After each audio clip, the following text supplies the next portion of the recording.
All right, Kiss Army, welcome to the KissFAQ podcast. Thank you for giving us your time today and letting us into your head. I hope we don't do any damage. This is a Kiss-related podcast by the board for the board. We hope that you enjoy.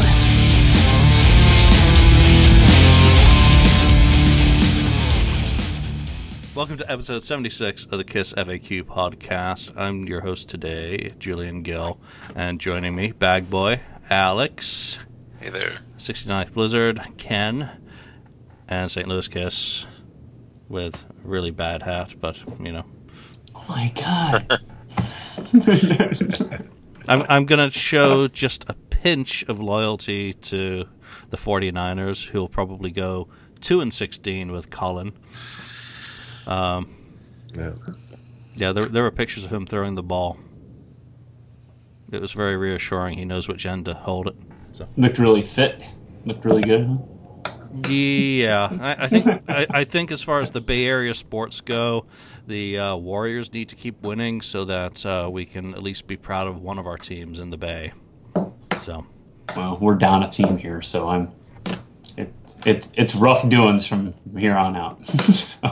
Oh, you can have Oakland if you want. Yeah, I'll send you Oakland. St. Louis Raiders. Hey, why not? Who knows? All right, let's get this show on the road. Today's topic, and Ken, this was your idea, I believe. 15th anniversary of the documentary Beyond the Makeup. I even looked at the screen first before I said that, which of course was part of the VH1 Behind the Music series. It was just retitled, obviously, to make more sense within the context of Kiss. Came out in 2001, so you know this ties in with the farewell. It, for me, was a really good updating of what I guess was the previous Kiss documentary, and it was Extreme Close-Up, correct? Yes. Yeah, I would say that would be it. Yeah, but there was a second coming, though, too. Yeah, that always struck me more just about being the reunion, about the reunion. More quick. It kind of glazed through at the beginning. It totally glazed and glossed over all of the rest of the history, and was just, to me, all about the second coming. So it was, quite. I think it was an extremely good one. It was roughly 2 hours, so down to 90 minutes once you take the commercials out, on TV, getting to see Kiss again, in the format of Behind the Music. Initial impressions, gentlemen, whether you saw it at the time or just caught up on it later. Lonnie? I saw it the night it debuted on VH1, recorded it on VHS tape back in the day, and I loved it. It's probably my favorite Kiss documentary because it really showcases quite a bit of the history. And I think when anybody watched it for the first time when it first came out, no matter how big of an expert you were in the band, I think everybody at least learned something that night watching it, that it was really good and really detailed.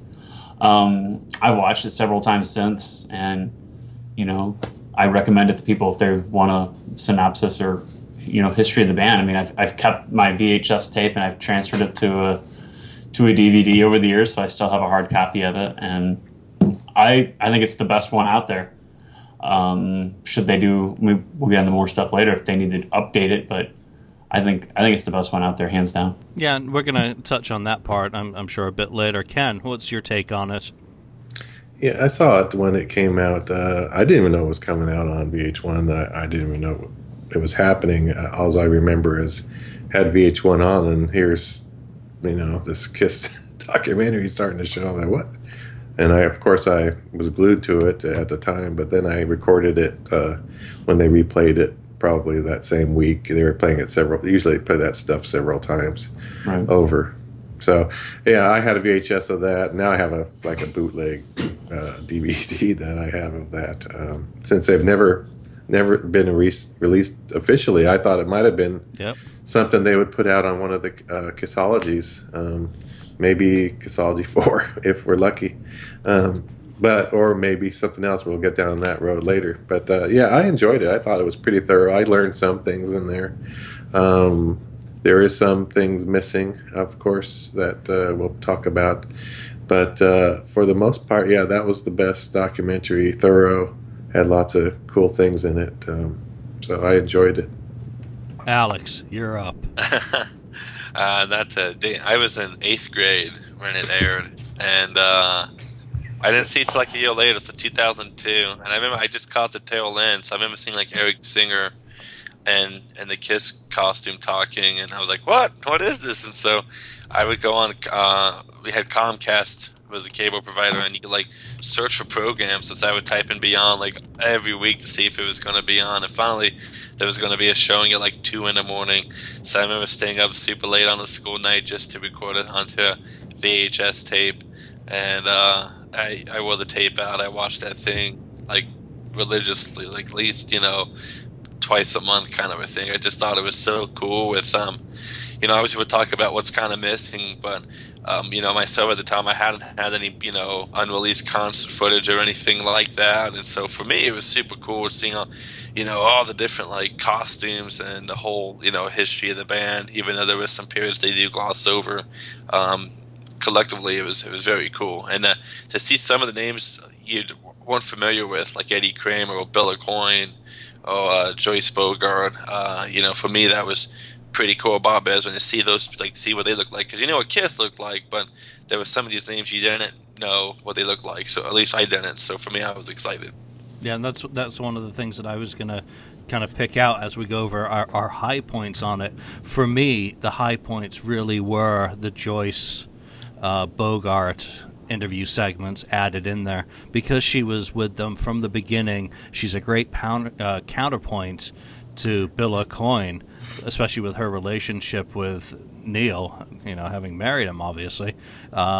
You know, I just loved to get her take on it. It kind of was a little less salesman-y than Bill Aucoin's segments for me. So she came across really well. Other ones, obviously Eddie Kramer, fantastic. To just he's done, obviously, the Alive documentary since then, I believe. I can't remember that where we are in linear space on these. And Bob Ezrin, his facial expressions. The elder. That obviously we did use a screen capture of his reaction to the listening party on the Odyssey Facebook page at one point, but also listening to him walk through the boot camp and just kind of the excitement that came through his voice in recounting that period of Kiss's history. So those are, you know, my people who I think are the high points on the documentary that really add to it. Alex, let's go straight back to you because you're yawning and I want to keep you awake. Sorry to bother you. I had some geography exams to take today on the Middle East. So I was busy with studying all night this morning. So yeah, the Middle East will do that to you. Yeah. Been there, done it. Yeah. So what was the question? Again, sorry to bother you. Yeah. The question, Alex, is for $200. Okay. Who do you think were the outstanding vocal contributors to Beyond the Makeup? The people with the interview segments that most grabbed your attention. What is Bill Aucoin? Who is Bill Aucoin? Who is Bill Aucoin? But no, I think Bill Aucoin, and obviously Joyce Bogart, Eddie Kramer. It was cool to get some input from Dick Clark. I love the Kiss members. I thought it was great they had Eric and Bruce with it. I do wish they could have got some other people, because one was still alive, Mark St. John, and you know, it would have been nice to have at least had something of Vinny. But I mean, just because I'm a completist, I like to get everybody's sides. But and I say it was kind of cool seeing Paul and Gene's parents. You know, I thought that was kind of cool. You know, if they would have, if they would have do like a DVD release, it'd be interesting to see what other questions they might have been asked, to see what their thoughts were. Because I'm sure, you know, it was like a series of interviews, and then they kind of, you know, put pieces together. But you know, I think given, like I said, Bill Aucoin, Joyce Bogart, and that former member of the group Wicked Lester, he's kind of on a whose name we don't mention. Yeah, but it was nice at that time, not knowing, but it was cool at that time with having, you know, getting to hear a little bit from him at that time. So Yeah, I think the only people just having them there and hearing what they went through is kind of cool. Ken, how about you? Yeah, I enjoyed, like I said, Joyce Bogart was a good one, and Bill O'Coin and Bob Ezrin. I mean, a lot of good people on there. I was thinking, when you said Joyce Bogart, and I started thinking, she could probably write a book. She should probably write a book. Write a book about the early days. I'm sure that'd be very interesting. A very interesting book, a good read. Hopefully she does something like that. Be a good idea.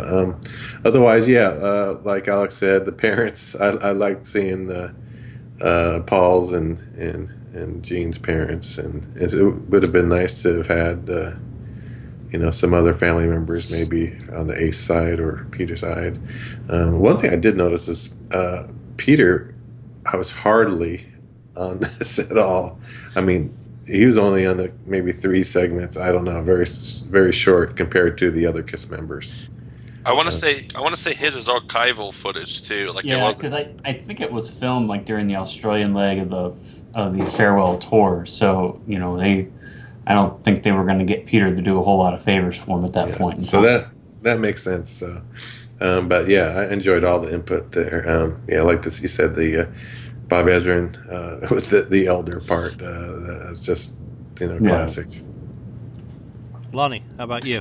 Yeah, I think Ezrin to me was the highlight of it, showcasing the albums, talking about the stuff from the Elder and stuff from Destroyer too, 2 landmark albums, and with their rise to stardom and their fall. So I think Ezrin was a great get to be on there to talk about some of those important periods of the band. And we talked about the member from Wicked Lester. At the time, I thought that was really, really cool that we went all the way back to the beginning and we're talking with other members of their former band, and then we all know the story of them walking out about that record contract and forming their own band, and that we got one of those band members' perspectives. At the time, I really thought that was it was a perspective we hadn't seen in the past, so I really enjoyed that when that aired.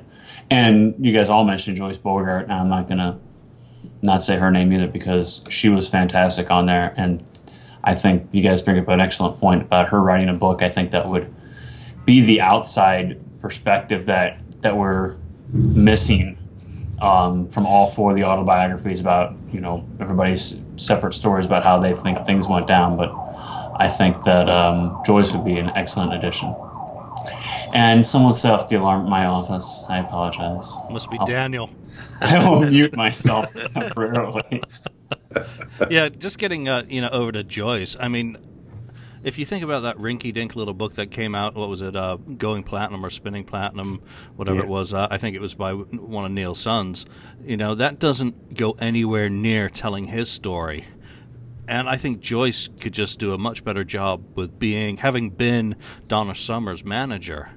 I mean, holy crap, Donna Summer and KISS, and wrapping it all up into the history of Casablanca Records and the whole environment in which Neil operated. Because Joyce, where did she come from as well? I mean, I'm sure she's got a interesting backstory to be told, because she shows up in Billboard with Bill O'Coin, on the flip side.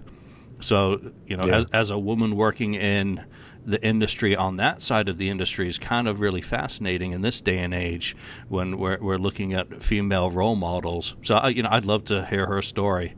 And, obviously she did a lot of important stuff within the business. So, Joyce is really, really cool and came across really good. So, I can't stop really kind of singing her praises there.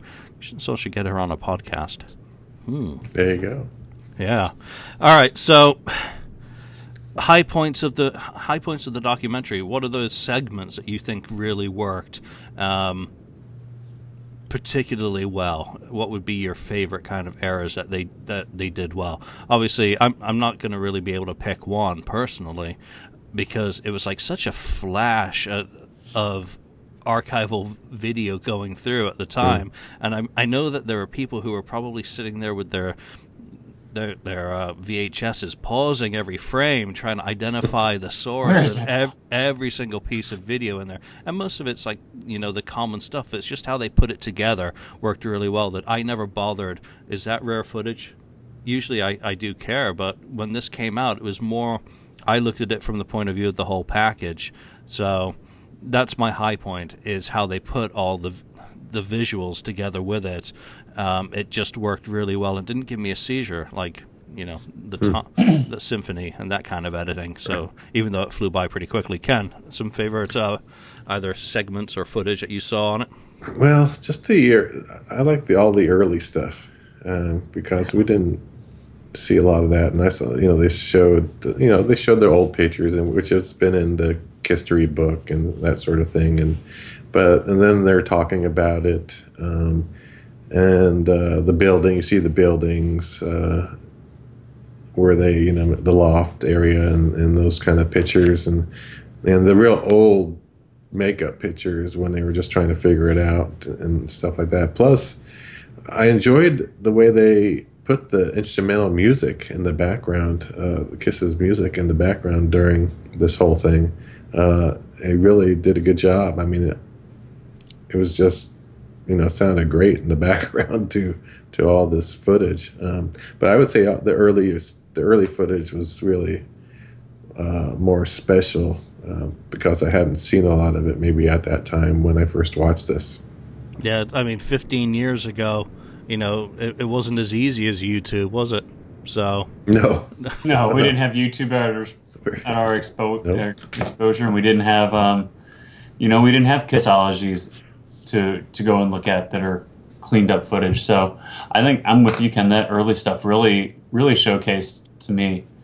It was great to see. We all had our bootleg VHSs from Kiss Vision and things like that at the time, but that early footage was just made the documentary for me. And then at the time too, because I was such a huge fan at the time.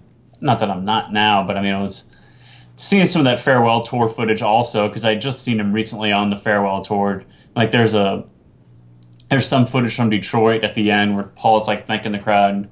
And you guys remember on the farewell tour, it was very like heartfelt at the end, and he was like, see you in your dreams, we'll be looking for you in ours, and it was really like heartfelt to these cities that he was, basically saying goodbye, well, supposedly saying goodbye to for the last time. But they played that as like the farewell to Detroit on there, and I thought that was really, really cool that they included that at the end of it. And it was really great video that they had on there. So the early stuff, and then actually some of the latest stuff on there to me. Let's go to Alex with that question. Do you need a reminder what your... Alex, the question is... I paid attention. For how much? No, I had to agree. The early footage was great. I love just like the way they segued everything in. I'd say one of my favorite periods of editing came when they were discussing like the 76 to the solo album as a dynasty period, when he talked about Kiss Meets the Phantom and the merchandising and stuff. I thought it was a great way of the way they segued the Kiss dolls and the Kiss Your Face makeup. So I thought that was super cool. And like Ken, like you said, with the music, again, at the time when I, picked this up, I was kind of really getting into the Kiss music. I mean, I always liked them, but I didn't have all the albums. So I remember, like, I would hear riffs and go, like, that's such a cool riff. I wonder what song that is. And so then I remember, like, getting my dad's Rock 'Em All Over record and putting it on, trying to figure, and they're like, oh, that's Mr. Speed. I like that song, So, talk about a great way of being able to even kind of just showcase snippets of all the music. And so forth, and like you guys mentioned, and obviously I didn't have any of the Kiss Vision videos and stuff at that time, and so I really disappointed it wasn't released on a Kissology, but it's a great introduction to the band, and again, the footage, like I said, early footage, pretty much the original period, the original lineup. There was such great footage of that. That it just, was such a showcase of it. It's a shame it was too short. Yeah, that is a shame. I think the release of it just would have made too much sense. But it would, maybe it would have been too soon after Second Coming and the thing, well, we've already done it. But, the whole behind the music series at that time. I mean, I watched other bands that I had no interest in whatsoever just because I liked the format and the quality of the work that the team were putting into these episodes, and I liked the style. And that fed over into Kisses, which obviously used the same format but changed the name up. So it was really high quality, and it's never made any sense why it hasn't been released, especially when Kissology came out in 2006. Volume 1 came out. It was through VH1, yeah. And it was through VH1. I mean, it doesn't make sense. It doesn't make sense that beyond the that should have been one of the bonus discs, or it should have been the first thing released as a single DVD on its own, by itself, with maybe some teasers from the series and stuff that they were planning on doing as a standalone, so that it doesn't pollute. So, especially at the time too, because I mean, DVD sales are down now, just like anything else. But if you would put that out about 2002 or something like that, when 6 months after it aired on VH1. Even though Kiss was basically dormant at the time, I think that it would have sold well, because I think Kiss fans were starving for something from the band at the time, because there really was nothing. It was, you guys remember that, it was just a really down period. You were like, well, what's going to happen? Are they really done? For a few years we were all like that. There was that rumor show that they're still going to do one big show in the United States at Shea Stadium or something, like Gene wrote in his book, just Gene spouting off and bullshit like that. But for a while, there was just a lull of nothing, and I think that would have helped. I think Kiss fans would have ate it up. You know what I mean? So generally, Kiss fans have eaten up every every release. And how well did Extreme Close-Up sell? From what I know, it sold very well. Incredibly well. So to have an updated one, which would have touched bases since '92 on up, with the reunion and stuff. It's missed opportunity, Kiss. Gene, Paul, if you hear this, you guys messed up. Hey, Lonnie, Beth, I hear you calling. Yes, sir. Right now. Just busted your balls. I know. Busting your balls. That's it. Should be it. So Stephen Cornell was, without a doubt at the time, a high point. When it was, when it came out, I was like, okay, cool. There is one of the guys from the pre-Kiss bands. And how many other people were there at the time who were kind of like around? Your choices are pretty limited, Stephen or Ronnie. And after Still Wicked and Gordon and all that, don't think that made any sense. I think that's one area. I guess let's get into some of the parts that we don't think they did as well on, that I would have liked to have them spend a bit more time, and maybe really getting a little bit more to grips with the Wicked Lester side of stuff. That's just a preference. That in the originals era, make longer, everything afterwards can make shorter. It's just, Ken said that first, So what are some areas that for you didn't work, Alex? I agree. I would have, for just about the editing with the Wicked Lester era, because I want to say this came out before the box set or just after, but I would have, it would have been cool if they might have used some of the Wicked Lester music as the background, doing as a teaser, just showing that era. I think, and he said another point too, is just the non-makeup era. They totally glazed right over that. It was like, we got Randy Vincent, and then, you got J.J. Jackson. We're going to see Kiss without makeup for the very first. Next thing you know, it's tied, and then the reunion. So I was kind of bummed that they glazed over the non-makeup era, and obviously for a television program and stuff, they probably had some time constraints. But that's for like a DVD release would have been amazing, because they could have had a bit more in there. I mean, you really didn't hear much of the non-makeup era, unless you in that period, and you got footage, from various interviews. In fact, I was surprised how much Paul would tell about the non-makeup era in his book, speaking about Gene not being there. And looking back, that would have been interesting to have heard on the program. So I would have liked that to have been a bit more addressed, the non-makeup era. Yeah, that's a really good point. They didn't. I don't recall if they even spoke about Asylum. Damn them. Mm-hmm. No, and didn't. I don't remember. I watched it this morning. pretty early, so I don't remember much about Mark St. John even being mentioned. It seemed They to go. showed him. Did They showed him. They showed him. That's about it. They probably showed Vinny in one of the Lick It Up videos and maybe the album cover, and and then moved on to Bruce, and then it was. Did you get your revenge coverage, Lonnie? I believe there's a little bit of revenge. There's a little bit of revenge in there, but the non-makeup stuff is just very, very glossed over until you get to MTV Unplugged, and they have the reunion with Ace and Peter. But I'm with Alex. I mean, it was disappointing to me that because that's the Kiss that I grew up with, and it's it was the era that I got into the band. And same with Julian as well. He got into them when they weren't wearing the makeup, and I get it. I get why that is glossed over, because the casual fan knows Kiss in makeup. They're not, especially in 2001, 2002 when that came out. The casual fan knows Kiss in makeup. Even by that point, they had the makeup back on for 6 years at that point. So I get why it's glossed over in most everything that is done. I mean, I guess that's why it was cool when they did Kissology 2 that there is quite a bit of non-makeup stuff featured, and first part of Kissology 3. But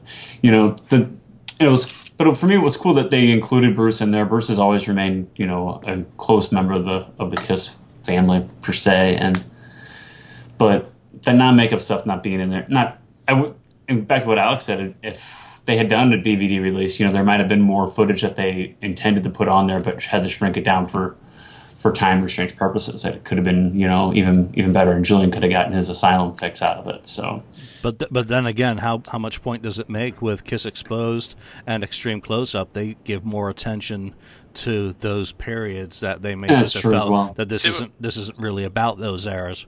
Correct. I say to a bit, but I mean, you have that clip of Dick Clark mentioning how successful Kiss was during the non-makeup era. So he said they sold 15 million in that non-makeup period. Right. So I mean, there was at least there was some just some success there that would have been nice to have had a bit more coverage. But yeah. But hey, at least you got a shout out from Dick Clark about the '80s Kiss. You do. Yeah. That's pretty darn cool. That is.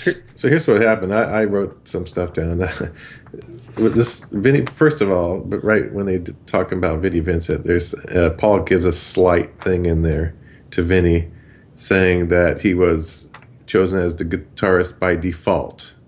Yeah. Okay. Yeah. I mean, come on. We gotta get a little jab. He's the only guy standing left. Everyone else fell over or died or something, and he was here. So the only guitarist left on the planet. We were forced to go with Vinny Vincent. Give me a break. Come on, just get over it. Jab. And then so then they pretty much go, Mark real quick. Here he is. His hand swelled. Now here comes Bruce, and he tells this little quick story, and then it skips. Then it goes 85 to 91. It just glossed over that.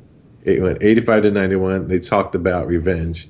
And they had a little bit unholy video and so on in there, and then it skipped again. It skipped the Live 3 and stuff like that, and then it just went to the conventions and reunion after that. So yeah, so there was they should have had it. Maybe, like Alex was saying, I was kind of thinking the same thing, that maybe it was longer, and they had to beat it down and they had to cut that stuff out. And remember too, it was 2 hours, and usually those behind the musics were an hour. Yeah. So they already lengthened what they usually do for any band for one of these documentaries by 100% of it. So, but it's we're Kiss fans though. It's still not enough. Oh, yeah. We still want more. So. Well, and if you watch the Kiss Ultimate albums Alive, the VH1 thing about Alive, you see a clip with Ace, and it's from, I won't call it an outtake. It wasn't on Kiss, Beyond the Makeup, but it was from that same session. So, I don't know, maybe they got an extended edition they can make it someday. But the director's cut. The director's cut. Yes. All right, Alex, then what about you? Areas of improvement, or did I already cover you? I can't remember. We already covered, but I mean, I would say too. I mean, I know that obviously I went on full speaking terms, I guess, with Mark or Vinny, but it would have been nice to at least sometime Well, they were Yeah. they But were I mean- actively being sued by Vinny at this time. There were too many court cases. Well, one of his many court cases. I mean, Google Vinny Cassano versus the world. You know, so And as much as it would have been nice to have, you know, a line or two from Vinny or a line from Mark, you know, in my opinion, it's, and I know, you know, when it was filmed with Eric Singer wearing the cat makeup for the first time, but it's really a shame that you don't have anything new from Peter at all on there. And that, to me, that's the thing that's lacking the most on it, is input from the original drummer during that whole period that they spend on the early days. And you know, they do have some archival voiceovers from Peter about certain things. Like there's some of it's on there, I think was on The Second Coming and things like that. But you know, there's nothing new from Peter, and I think that's what's lacking from it the most. And it's glaring in my opinion when you see Gene in the makeup, Ace in the makeup, Paul in the makeup, and well, here's a voiceover from Peter thrown in there sporadically. I think he was still alive, but it would have been nice if they'd got something from Sean Delaney on there during the beginning. yeah. I think he was That still would have been alive. good. Didn't he die in like 2003, 2004? So I want to say he was still alive. I think he was still alive. I think. Yeah, 2003, and Stan Penridge, who would have been another useful one, especially with the history of Beth. And you know, if you can't get Peter Criss, get Stan Penridge to. And I think he passed in 2002. I want to verify that one. Stan. Show pro. Yeah, well, no, he died May 2001. So yeah, that probably would have been a little bit too much towards the end of him. But those are actually two guys who I think are, you know, worth mentioning, as you know, they should have been part, especially Sean. Bloody hell. Mm-hmm. You know, Sean, Yeah. for what he was responsible for. When you're talking about Kiss, you're talking about the bombastic show. Early days, it was all about shock and awe. The shock value of four make-upped men with flash pots and exploding guitars and levitating drum kits. So Sean, who was such a critical part of the early, you know, development of the band's image, would have been really cool. Actually, I'd trade Coronel for Sean any day of the week. Oh, yeah. On that. Yeah. I would have been cool if they got Vinnie Poncia for the Dynasty era too. Yeah, good luck with that. Yeah, there's a lot of producers that, you know, but you know, obviously they skipped 85 to 92, so you can't get Ron Nevison in there as well. So, and then the rest of the time you got Gene and Paul Cior talking to the producers already. But Vinny actually would have been kind of neat, especially. But you know, I don't think they're going to linger on that pop era very, very long when they're doing an overall history of the band. So let's talk about other strong points, other things that jump out at you, comments, things that I haven't already asked as questions, because I've run out of my questions really that I'd ask about this, other than Alan G. Parker, you wanted the best. Does it make any sense for him to be doing this all over again when they've already done Behind the Mask or Beyond the Makeup? There it is. Yeah. know, I've even left that freaking title up on my webpage in front of me here to try and remind myself. I knew I was gonna butcher it. That's the book about Rise Your Heart, right? Yeah, it makes me wonder how much different the coverage in Alan Parker's movie from 73 to 2001 could be. I mean, we've told the story on Beyond the Makeup. We've told the story on Extreme Close-Up.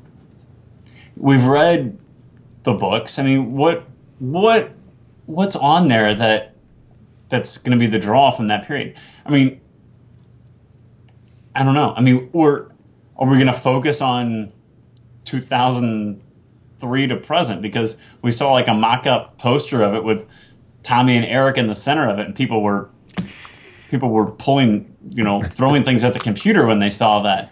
Throwing the toys out of the pram. Exactly. So, you know, I don't want to see a documentary based on the last 10 years. No.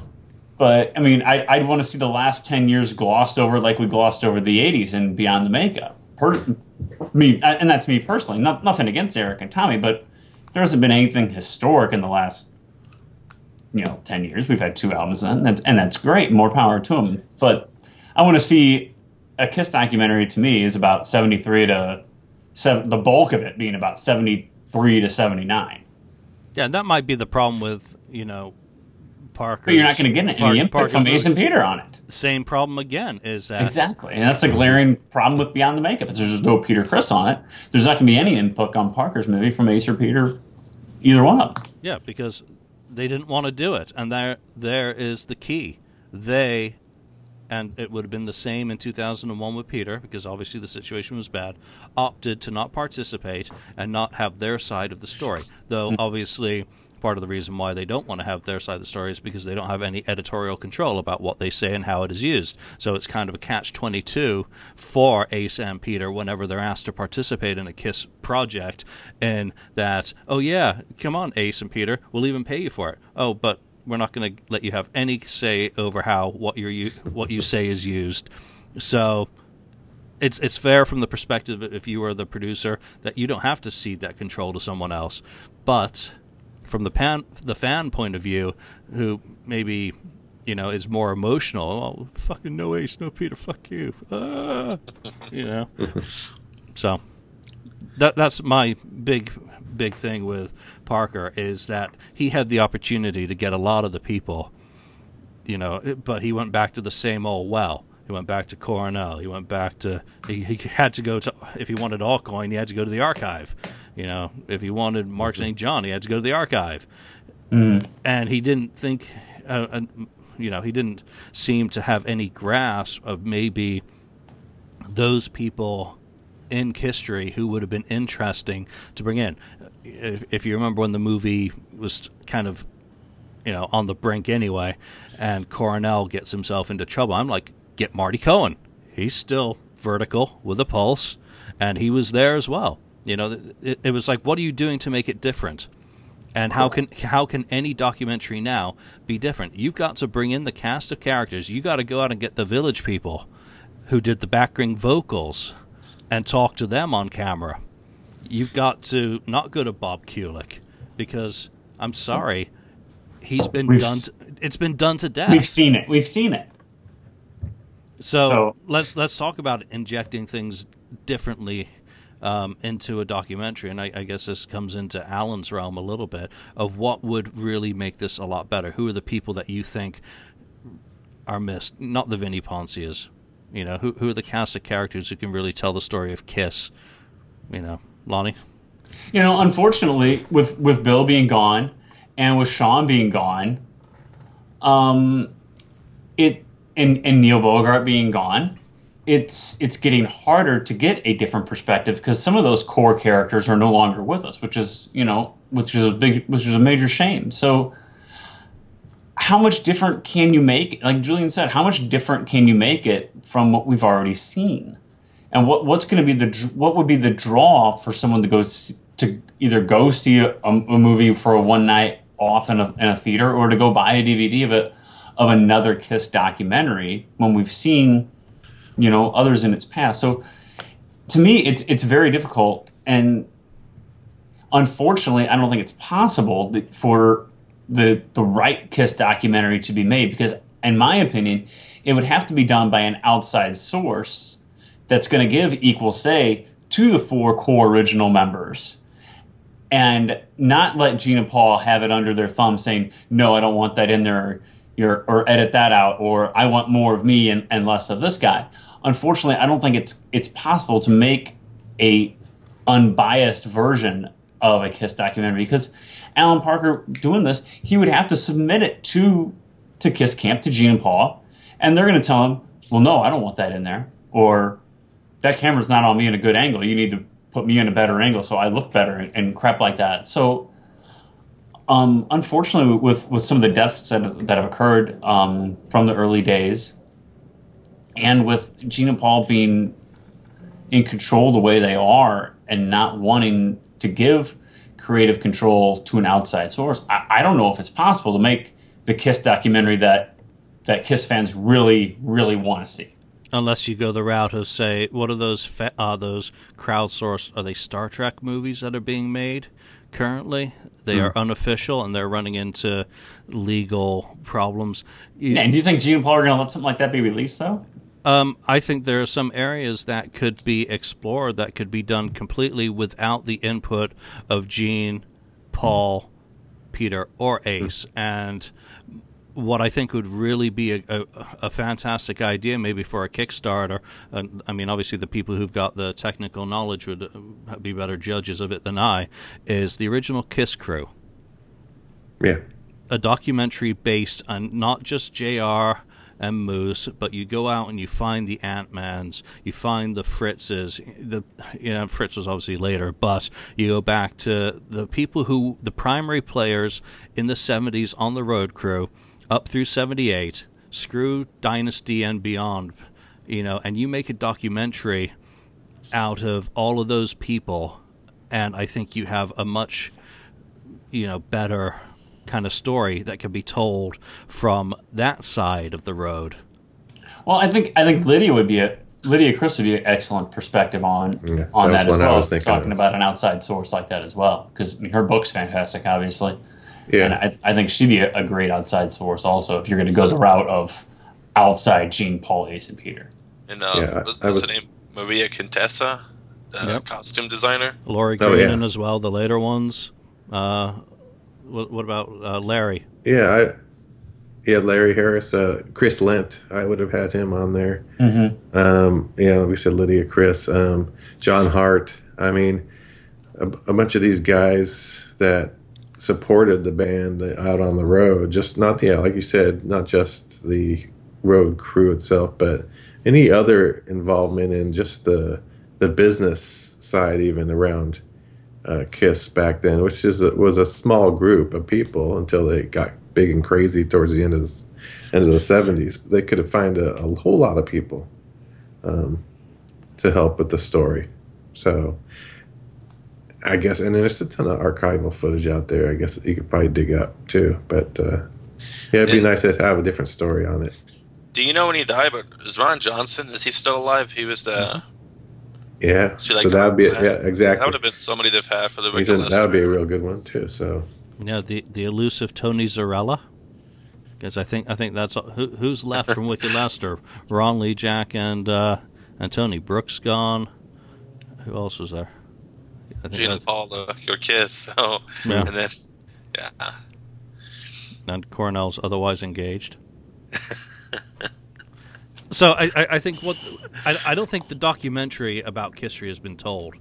I kind of like the idea of a roadside one, and obviously I've been doing some work on the touring history recently, and I came across a news article that featured Fritz, because they were in his hometown, so they're like telling you where he went to high school, what he's doing out on the road. I mean, I think that stuff could just really translate into a cool story that didn't come across in the original Road Crews book. Talk was pretty decent, but I think it would be much more engaging as a visual story where you actually see these guys rather than, the double-spaced kind of pages that they did it out. I'll say, I guess, for me, a documentary, I've always loved the Beatles anthology series and how they did it. Mm-hmm. And, that one, of course, is, a classic, and that would have been great to have seen anything like with KISS doing it, where they obviously having the various members, and I agree, having the people that were there, the road crew and so forth, to give their input. I remember when VH1 did when KISS ruled the world a few years later. I know it's a Dynasty, but you had Pixie Esmond on there, who was the wardrobe lady from the Dynasty, unmasked, and that was really cool. It was like, you've got somebody, or even on the KISS Ultimate Alive album series thing they did where they had J.R. Smalling and so forth. So getting those people behind the scenes, and then getting people that were there during the Casablanca days, the CK lens. I know you mentioned that side too, but if you did have somebody like, Donna Summer since passed, but if you had somebody who was also on the Casablanca label at the time, if you interviewed like Felipe Rose of the Village People, or Billy Squire. Billy Squire. Yeah, well, Piper, Piper, if you interviewed those guys, or were the Stars, were they on Casablanca too? No, but they were AMI, Alkaline Management, so. Mm-hmm. So that would have been, definitely a great concept, an idea that they could have gone down. Because, like you guys said, the Alan G. Parker thing, how many times have we had the same story of this, per se the 73, up until, that makeup era, the non-makeup era, we've all kind of been given the same story. So yeah, I just don't think you can do too many takes on the same thing over and over. I guess I'm not one to speak with some of the books I've done. That you got Kiss was Wicked Lester. They had Fire and Boom Booms, and then they did Beth, and they became famous, and they didn't live happily ever after. You can't reinvent the wheel. And you touched on it with Piper, opening acts, the Cheap Tricks, the Stars, a lot of opening acts. Ted Nugent. You go back into the 70s and who these Sammy people Hagar. are. Sammy Hagar, Blue Oyster Cult, Savoy Brown, Manfred Mann. Shit, I mean, a lot of them are still vertical. So getting the stories, from Argent, about Kiss as an opener. Getting Steven Tyler to say something nice about Kiss as an opener. I think that would just be really cool. You can get Woolock, Dennis Woolock. He's always got good stories about the designs of the albums and taking pictures and the whole marketing part of the side of things would be interesting. So.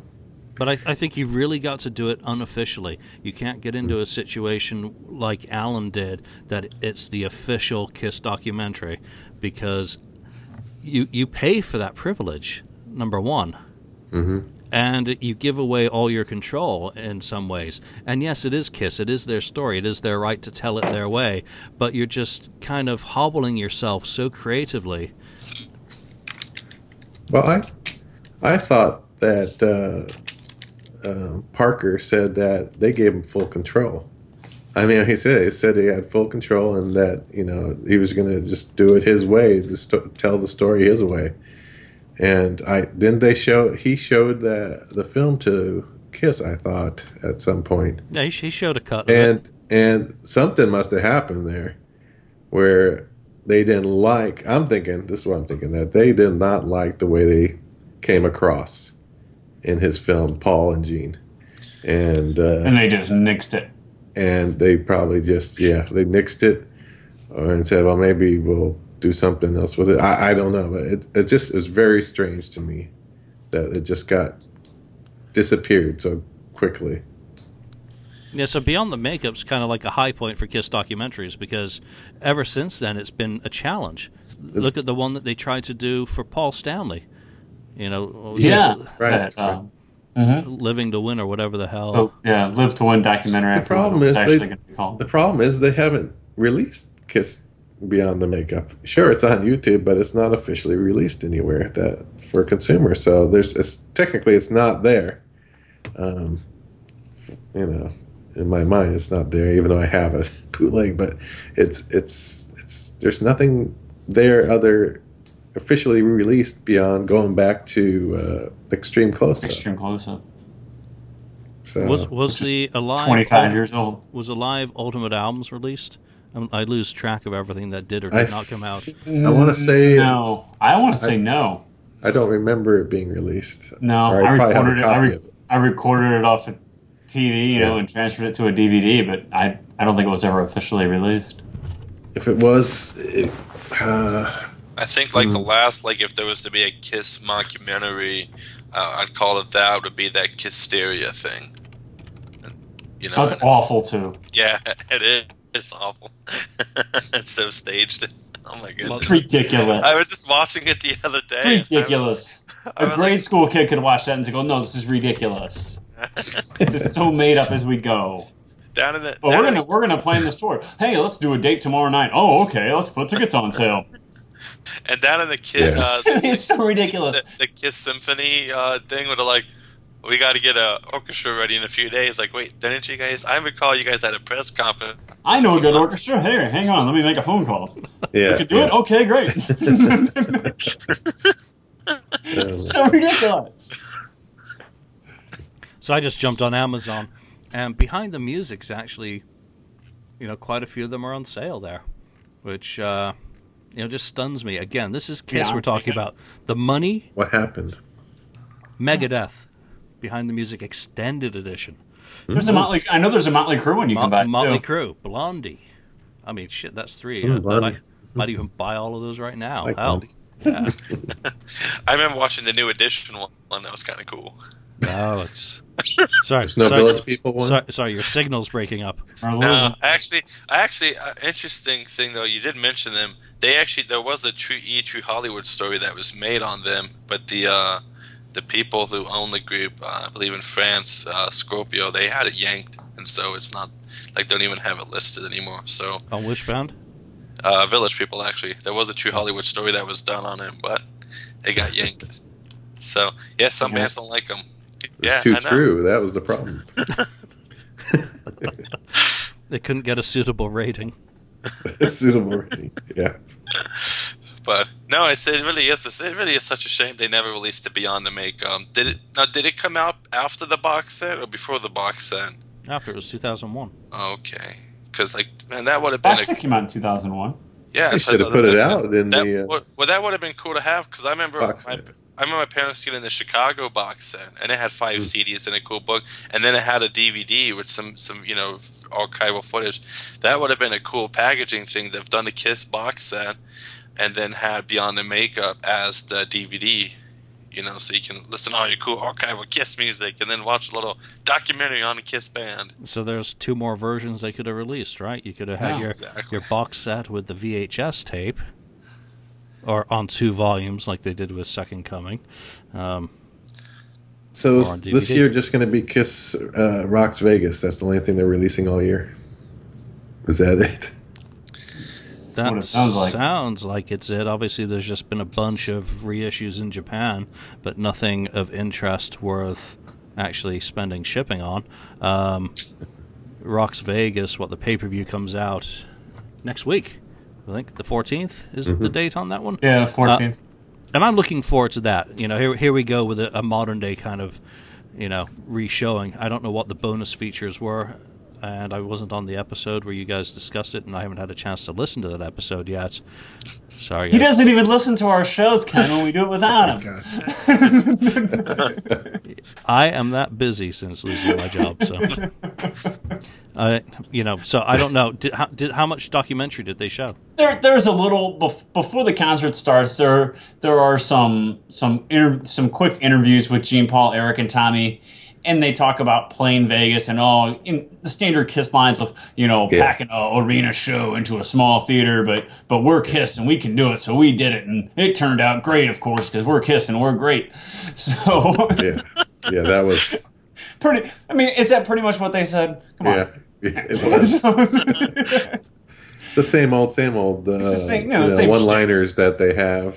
Same shtick, Vegas has always been good to us. They opened up our arms and their legs to us and that kind of crap. They've been saying for years. So, but that was the problem, and I guess that was considered the bonus footage. They had quick interviews with Gene, Paul, Eric, and Tommy, and I think even Doc came on there. Did Doc come on there and say something? I don't remember. Maybe not. Maybe not. Was Doc out there? Maybe not.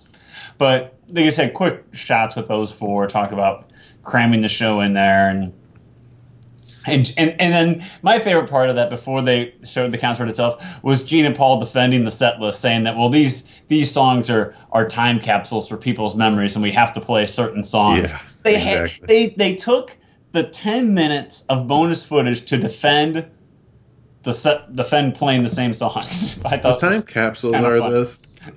It's the whatever. You listen to the whole album, so all the songs are a time capsule. If you listen to the album, Destroyer you're in a Kiss itself fan and back Rock and then. Roll Over is a time capsule in itself. If Oh, you're a Kiss fan. God. But I liked how they took that time to defend playing the same songs again. Mm-hmm. But anyway, You know what? They can defend it all they want. They played Creatures and Tears Are Falling. oh yeah, but at the same time they did play Creatures and Tears Are Falling, and Parasite is on there too, which is great to hear too. It's not like it's a staple every night you go. So. Yeah, so I'm actually looking forward to that. I'm going to buy the pay-per-view, and then I will buy the physical one because I don't have to leave my house and go. Hashtag blessed. Look at you. Yeah, and I don't have to go to the cinema and sit with 10 other people and watch it. So. Well, let me tell you, at the one that I was at, there was about 40 people. and there's people cheering and stuff out of those 40 feet, and even the one section where was it Cold whatever where they they rock back and forth. Kiss is doing it up on stage. One of them. Deuce. Maybe it was Deuce. Yeah, it was Deuce. And I see the guys. They're standing up and they're doing the Just tell them to sit down and to stop it. They were getting into it. I was like, well, these people are whatever, dude. They're into it. I was just enjoying it. It's almost like I've seen it so many times, right? You can't get excited as you used to, but. And versus going to a live show, which I will get more excited if you're right there and close. It's more exciting than watching it on a video or movie screen. Do you stand up when you're sitting there watching it? You get up off the couch and start doing the Deuce dance when you're watching a Kiss video, Ken? I spit my popcorn out instead of the blood. I will say, when I saw Kiss the first time in 2009, it was this Alive 35 going to Sonic Boom, and when they did the little Deuce sway, because it was my first Kiss show, I had a tear come out of my eye. I was so stoked, but I can't see myself getting excited at the movie theater to get up. Hey, guess what? Ace Frehley's got some more concert dates up. More? Where now? August 20th, Austin, Texas, followed by 26th. House of Blues, Chicago, and then Indy, and then, holy shit, Binghamton, New York, Magic City Music Hall. I might have to go home and go to one of those. Holy crap. And then Poughkeepsie and Lakewood. So he's got a few dates, and it looks like they're adding more dates. So you come to California. Yeah, that Austin, Texas looks to be, it's a support act, so I guess that's a festival or something. Wait, isn't that Austin 360? So it might be. I don't know. We got friends who go out to Austin every year for concerts. So, well, whatever. He's adding dates, so that's looking good for East Coast, Midwest, and Texas. What else we got going on in Kiss World before we wrap up? Because we've kind of killed that topic. We got the tour starting in about 3 weeks. Yeah, and they've added dates to that one as well. So 4th of July, Tucson, Arizona. Is that when it starts? Yep. No, that's the one that. I thought it was in Boise. I think they started in Boise, Idaho. Yeah, so Tucson is actually the first date. Casino del Sol was the one they added, and they also added Rexall Place in Edmonton on the 12th. So it looks like it's a pretty good tour, actually, for the band at this point. It's a lot of dates. A lot of dates. So hopefully those will sell well, and people will not forget to take your recording devices, your quality recording devices, not these things. These are not quality. But if you do take it, don't film like that. You film like that. Yeah, and don't film with your phone. Yeah. It'll be interesting if Paul's, bicep or whatever, torn bicep is healed fully, and I don't think he's going to be pulling any Pete Townsend windmill. Did someone else smash his guitar for him? Yeah, you can't. Is Tommy going to smash the guitar instead of Paul Stanley? Of that, swinging that guitar at the end of the show. Paul Stanley is Tommy Thayer going to smash his guitar instead? You jump up on it. Boy, people would with come his heels on and break it. I don't know. No, people came. I guess to throw a kiss. People came unglued about that Kiss Cruise 6 T-shirt. Did you guys see that? Because of they showed them in the outfits of creatures. It's a bad Photoshop, but still. So they're on that probably going to wear the costumes. Yeah, who cares? Yeah. Who's really going to get upset of him? If Tommy's wearing Ace's Elder era. That's what I want to see. Is Tommy wearing Ace? But I don't want him. I don't want him in the Vinnie Vincent Creatures. I think look. he's I want going him. I want him in that Ace Frehley. He said he was. Deal. Yeah. He said they were going to wear the costumes in his at that convention. That indie thing. Yeah. Yeah. So it sounds like they're going to do it. And Gene will look totally badass. I mean, come on, Creatures outfits. I love that. I love that costume. And Paul with his bushy tail. Is Paul going to wear the cutoff T-shirt? Ooh, I'm guessing he is. No, if Paul halter top. If Paul's dressing up like he did in Creatures, if he could at least do like he did in South America and wear local football jerseys. Yeah, and he's got to pull out the tail. Got to get the tail. Oh gosh, just take that shirt off like you want to do. Anyway. All right, let's wrap it. Julie says, "All right, that's enough." That's it. That's it. We'll have none of that here. All right, gentlemen. Well, thank you for your time today. Oh, and before we go, we do have to give a shout-out to Marcus Almighty, who's not on the show today. It is his birthday. So, Happy birthday, Marcus. Happy birthday from all your friends at the KissFAQ podcast and from all of the listeners of the KissFAQ podcast. Hope you're having a great day, and we'll probably see you on the show next week. So, thank you, gentlemen, for joining me. Alex, you can go have your nap now. Sorry to bother you. Sorry to bother you. We'll leave you alone. And Ken and Lonnie, thank you both, and we thank you all for your time. Check us out on Facebook. Come over to the KissFAQ message board and get into the discussion, because last week's episode had a lot of discussion. We do enjoy it and appreciate it. So thank you all for your time. See you next week. Bye. Thank you for spending time listening to the KissFAQ podcast today. All sales are final. There are no refunds. If you'd like, look us up on Facebook or come over to the KissFAQ message board and discuss the topic we broadcast today. Don't forget to rate us on iTunes, Spreaker, or wherever you've listened to the show. We hope you'll join us again.